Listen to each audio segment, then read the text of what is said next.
Alright, so how's it going everybody, and today we're taking a look at a $1,000 gaming PC build. So if you want a CPU GPU combo that performs decent at 1440p and gives you really good performance for the money, this is I think one of the options that you can go to.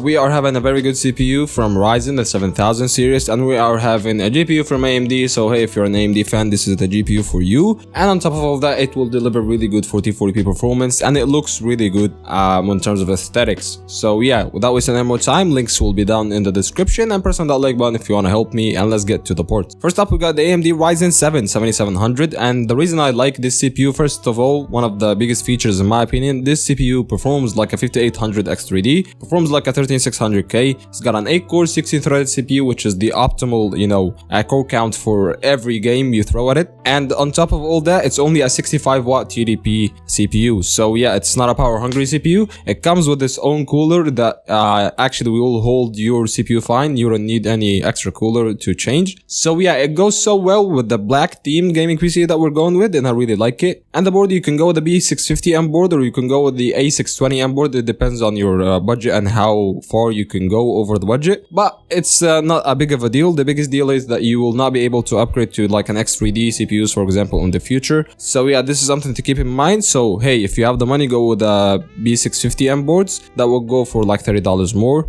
And the RAM, we're looking at 216 gigs of DDR4 5600 MHz RAM. I'm used to the DDR4 RAMs, but hey, 32 gigs DDR5. It's really good for video editing, rendering, streaming. You can actually max that out pretty easy if you open a lot of Chrome tabs, because this is what RAM is. It's one of the cheaper things to get, but yeah, it's okay to go with a lot of RAM if you want to. And the SSD, we're looking at 1TB M.2 SSD from Silicon Power that goes for $35, or you can go with the MV2 if you have an extra money. But the difference in speed is not that noticeable, and you're getting the fast boot up times and loading speeds anyways. Now the GPU, you know what it is. We're looking at the AMD RX 6800 16GB GPU, 6800 XT I mean. This one goes for $450 right now, seller refurbished. It's on eBay. It goes for $450 as I said. This GPU compared to an RTX 4070, a 3080 is a lot the same of the GPU. The TDP of the GPU is around 280 watts, so it's not that far behind. And the biggest thing that you're getting out of the GPU is the aesthetics. As I said, this one looks really good for the money, and the performance. You are getting RTX 3080 like performance. You are missing out on ray tracing, but for the price tag, you're gonna need it, So if you play 1440p games, if you don't care about ray tracing and things of that sort, this is the GPU for you. But if you want some light ray tracing, this also will be capable of doing that. The case, we're looking at the BitPhoenix Mesh M80X case. This one goes for $60. I went with the black version because this is more of a black themed PC than a white, because this will match the GPU that we have. And yeah, it's got good cable management. It's got everything that you need. As for the power supply, we're looking at a 600-watt 80 plus gold rated power supply from either Thermaltake or a PVIA.